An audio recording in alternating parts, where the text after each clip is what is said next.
Today we're going to learn about classical China. First, I just want to talk about what a classical civilization is. So in the last lecture, we learned about the River Valley civilizations, which were the first civilizations to develop in the world. Classical civilizations come just after those. So these are civilizations, to put it simply, they're just bigger and more complex. But some of the things that they started to do were to standardize their culture and religion, meaning that they made it common to most people in that civilization. Larger states and empires developed. Even though the River Valley civilizations traded, the classical civilizations traded even more and over longer distances. They also were able to build larger and larger empires, and that really occurred because of weapons technology. The civilizations that developed the best iron tools and weapons were able to conquer others. And leaders looked to build infrastructure like roads and canals to help link their empires together and help empires trade with each other. So these are the major classical civilizations that you're going to learn about. We're going to start with China and then talk about India, Greece and Persia, and the Roman Empire. And there are many others. These are just the major ones that you need to know for WAP. So the first Chinese dynasty of the classical period is the Zhou dynasty. That may sound familiar to you because it was also in the River Valley Civilizations PowerPoint. The Zhou dynasty is the longest Chinese dynasty ever in history, and so it's almost 1,000 years. And so it spans both of these time periods. The Zhou had a very decentralized political system, which is sometimes referred to as feudalism. Basically, the princes within the Zhou dynasty were able to rule their own little areas as long as they were loyal to the Zhou ruler. And the Zhou ruler didn't really control them as long as they kind of went along with his program. Iron weapons allowed some rulers to rise up and seize power, and one of these was the Qin. So on the little map there, you can see there's all these different little principalities or kingdoms. So during the Zhou dynasty, different princes ruled those, but they were all collectively called the Zhou dynasty. The Qin became really adept at iron technology, and they were able to use iron weapons to begin conquering their neighboring little kingdoms. Now, a really important person lived during this time period who was Confucius. He lived during the very chaotic time of the Zhou dynasty when the Qin and others were starting to rise up and trying to conquer their neighbors. He was originally from an aristocratic family, and he's famous for being a philosopher. His sayings were written down in a book called the Analects by his followers. So there's a lot of quotes attributed to Confucius, which come from this book called the Analects. Confucius believed that people should be moral and ethical. They should practice self-restraint or self-control and put others' needs before their own. They should practice humanity or kindness towards others. And they should follow this philosophy called filial piety. Filial piety is a very, very important term when we're talking about Chinese history. So filial piety is the idea of respect for family and especially elders of the family. It also is associated with people subordinating their wishes to other people. So like children following the wishes of the parents, or a wife following the wishes of the husband. So this idea of kind of a hierarchy of respect in a family is called filial piety. And Confucius also identified what he called the 5 key relationships, and they are supposed to help people know their place in society. So Confucius is all about hierarchy and knowing one's place.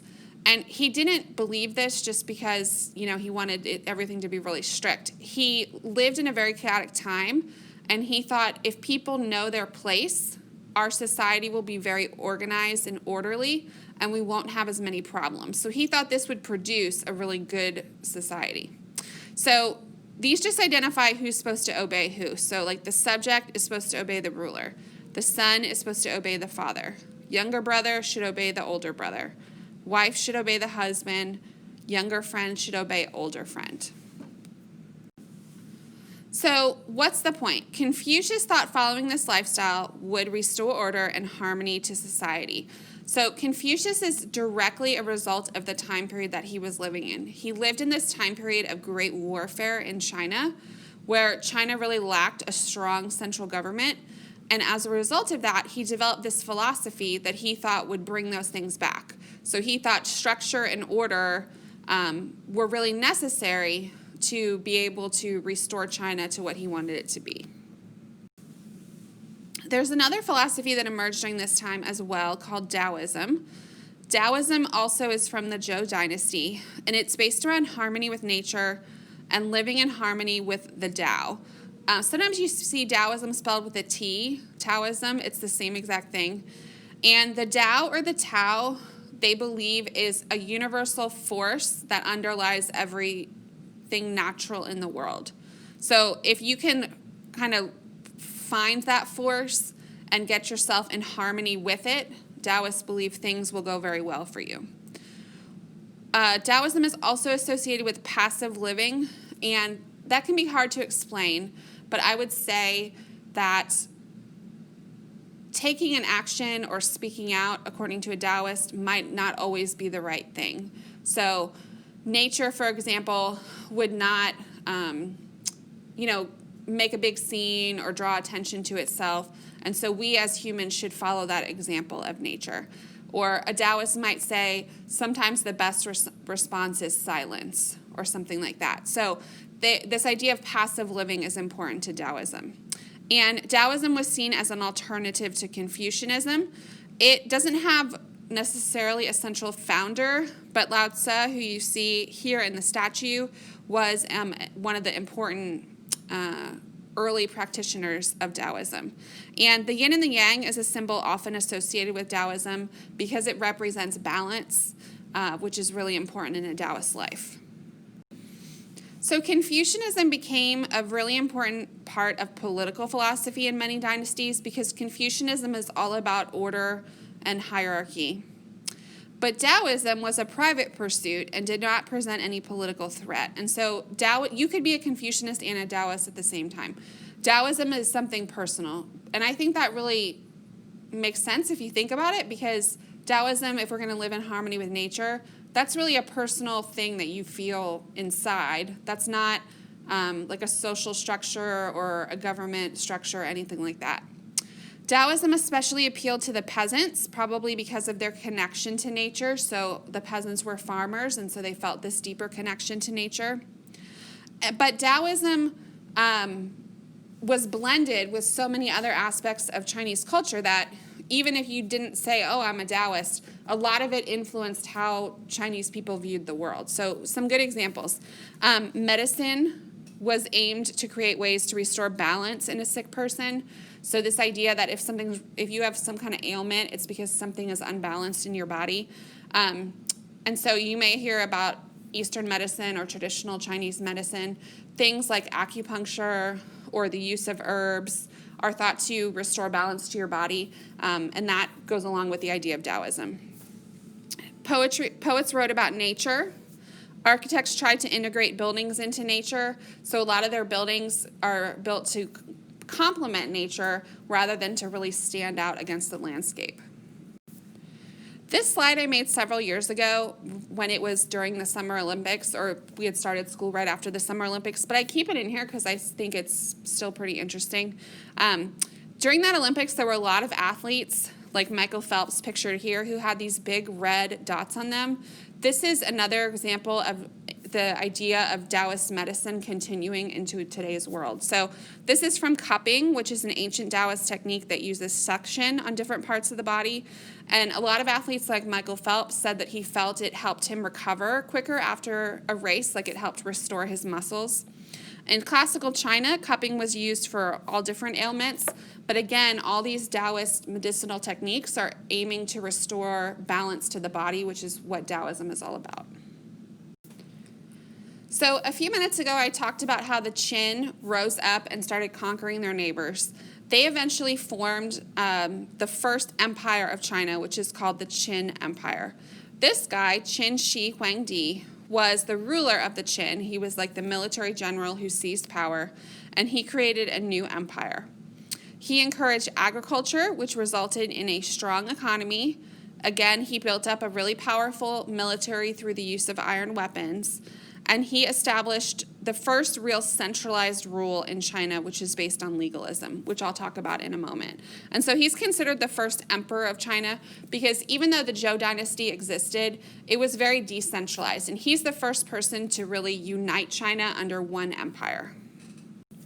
So I said he ruled through legalism. What is legalism? Legalism is a philosophy that believed humans were evil by nature. And because of that, people needed very strict laws and punishments in order to keep order in society. He believed the job of a ruler should be to keep people in line, and a ruler doesn't necessarily have to be moral or ethical. So to contrast that with Confucius, Confucius believed since the ruler's at the top of the hierarchy, it's the ruler's job to be a role model to the people. Like, people should strive to follow the character and morals of the ruler. This is very different. So the Qin emperor believed that his major job was to keep order in society. And so if he had to do some not very nice things, that was okay as long as he preserved his empire. So what does this look like in practice? Under a government that's legalist in China, they discourage new ideas, trade, education, and art. They didn't want anything that would distract people from their devotion to the government. People should focus on the needs of the state. There were harsh penalties for even minor offenses, and as you can imagine, this was not popular among the people. Another thing that the Qin dynasty was known for was the creation of the Great Wall. Now, when we see the Great Wall today, it looks like the picture on the right, but in the Qin dynasty, when it was first built, it looked like the picture on the left. So maybe not very impressive to us today. But it was built to try to protect China from nomadic groups who lived north of the Qin dynasty who were continually trying to invade China. Much of the wall was built using a corvée labor system. Corvée labor system, you can think of it kind of like a labor tax, where one of the ways that peasants paid their taxes is they had to go work for the government for a month every year, and their labor, rather than actually giving money, their labor was like paying their tax. And so this was used for all different kinds of government building projects, but the most famous one is the Great Wall. The working conditions on the Great Wall were brutal.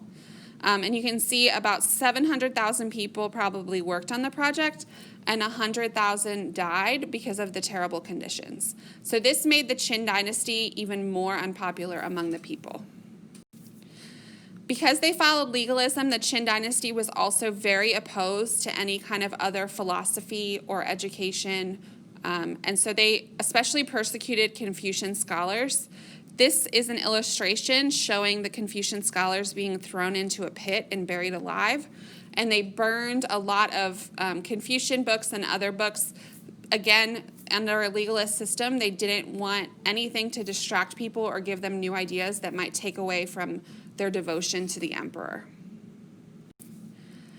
So because of all these reasons, the Qin dynasty was very unpopular, and when the Qin emperor died, they overthrew the family, and that was it. So there was only ever one Qin emperor.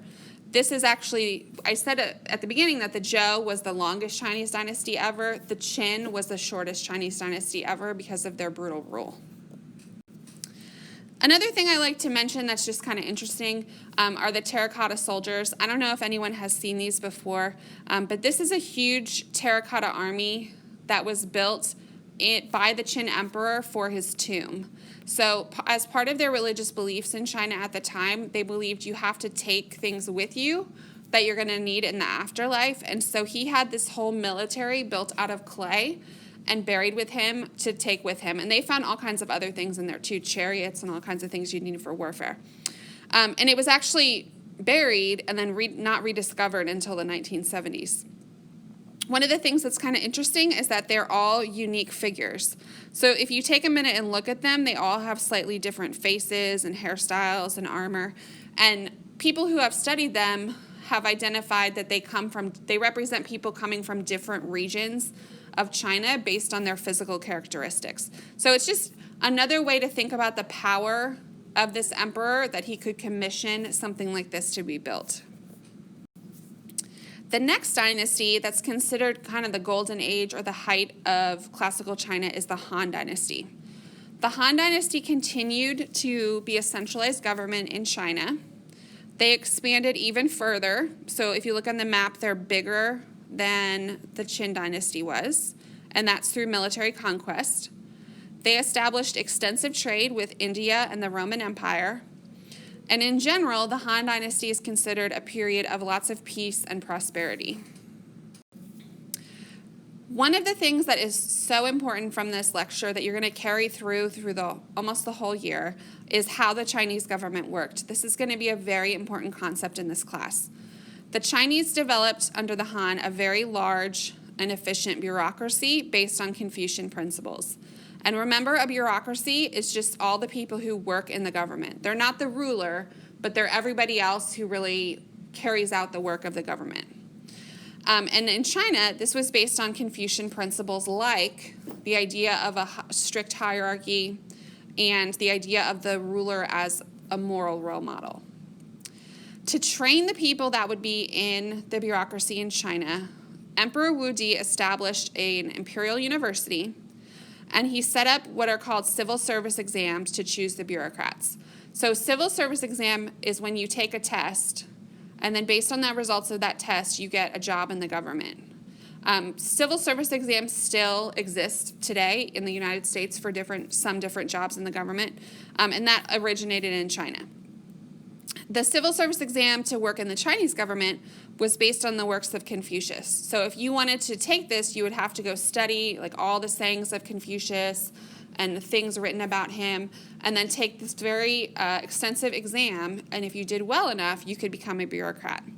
A bureaucrat had a high status in society, so this is something that people would really aspire to do. They also built lots of infrastructure during the Han Dynasty, roads, canals, put lots of taxation systems in place, which is important. If you want to be able to maintain all these other things in your empire, you need money. They also put monopolies on salt and iron. Those were two really valuable products, and by putting a monopoly on it, the government benefited monetarily from that. They also conquered Vietnam and Korea and extended into Central Asia. So we tend to consider Confucianism, Taoism, and legalism as more of like philosophies rather than actually religions. And so all of these things blended together, which can be hard sometimes, I think, for students to understand, because we can't say in China necessarily at this time, oh, everybody is this certain religion. There's a lot of different influences that people blended together. So shamanism, animism, and ancestor veneration continued to be really important in China. And we talked about those in a previous lecture, like why people venerated their ancestors. These blended really well with Confucianism or Taoism. So how could ancestor veneration be linked with Confucianism? So remember, ancestor veneration, you're honoring your ancestors and doing sacrifices and offerings. That goes really well with Confucianism because Confucianism preached the idea of filial piety, that you should have respect and honor for your elder members of your family. Animism could also go really well with Taoism because animism is worship of spirits of nature, and Taoism believes in the beauty and living in harmony with nature, and so those go really well. So Chinese people blended a lot of these things together. Now, there is one of the major world religions that also came to China during this time, which is Buddhism. So Buddhism originated in India, and then spread through trade on a trade route called the Silk Road to China.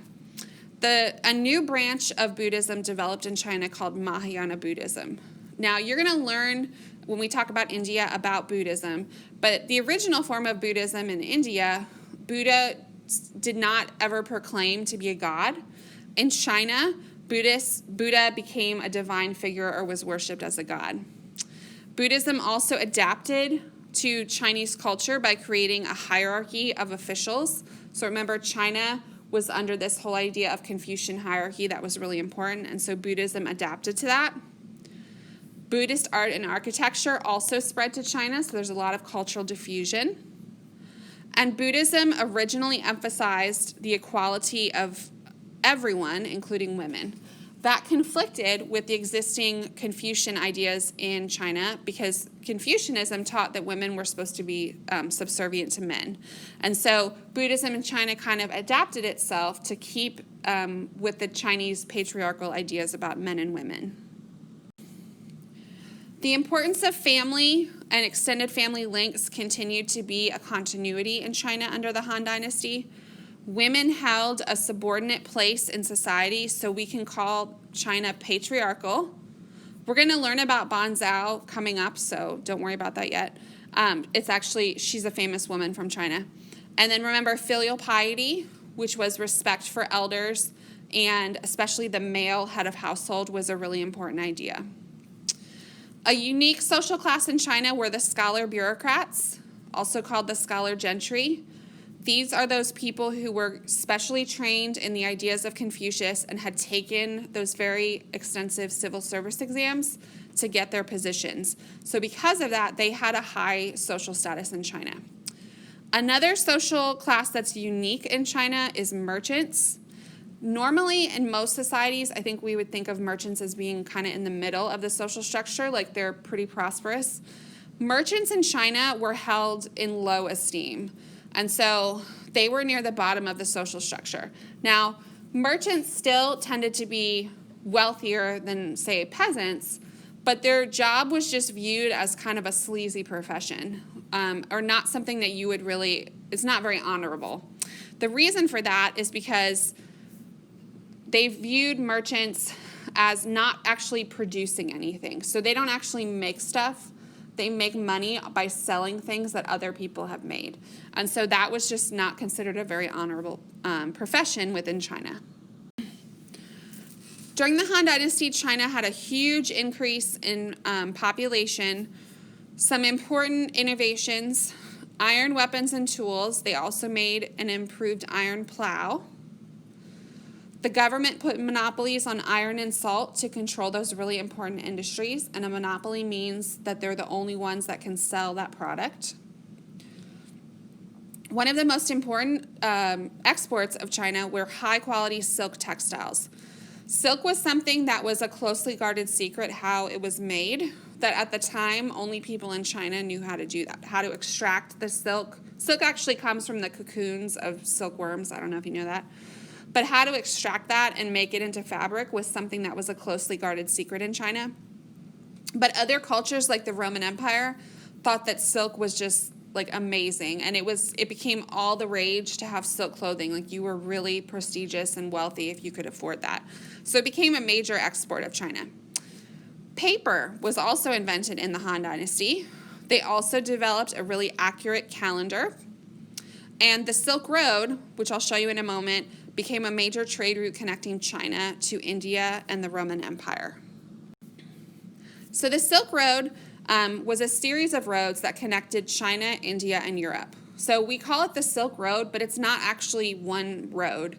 It's just a direction of trade. So if you look at this map, the lines that are kind of, I guess, orangish brown, that represents the Silk Road. So it's just a path of trade. And you can see it starts in China, goes past Central Asia into India, and then over into the Middle East, which at the time was part of the Roman Empire. So lots and lots of products were traded on the Silk Road. It's called the Silk Road because silk was one of the most valuable products that was traded, but there were many, many products that were traded. Another super key idea from this PowerPoint that I want you to remember is that trade always equals cultural diffusion. That's a huge theme of this class. Trade equals cultural diffusion. Whenever we have trade, we're almost always also going to talk about the spread of ideas. Because when people travel around, they naturally share elements of their culture, and so things spread. A really good example of this that I already mentioned is Buddhism, which started in India, spread to China and became a major religion in China because of traders traveling back and forth on the Silk Road. That's how they learned about it. And so during this period, the world became much more interconnected, especially in these three continents, which we collectively call Afro-Eurasia. So eventually the Han Dynasty fell around 220 CE. There's not one specific reason why this happened. They started to decline over time due to things like diseases. Their military became very expensive to maintain. To be able to pay for the military, the government increased taxes, which led to revolts among the people. Land became concentrated in the hands of the rich, and there was an increasing gap between the rich and poor, which just means the rich were becoming very, very rich, and the poor were becoming even more poor. And so these economic issues contributed to a lot of peasant revolts, and at the same time, the Han were dealing with invasions by nomadic people from north of China, commonly called the Huns. A more correct term is the Xiongnu, but commonly called the Huns. And so that was kind of the final straw in the decline of the Han, and they officially fell in 220 CE. So that's the first of our classical civilizations. I like to start with this one because China and the history of China is going to be a major, major theme of this class. So having a good foundation on that is very important.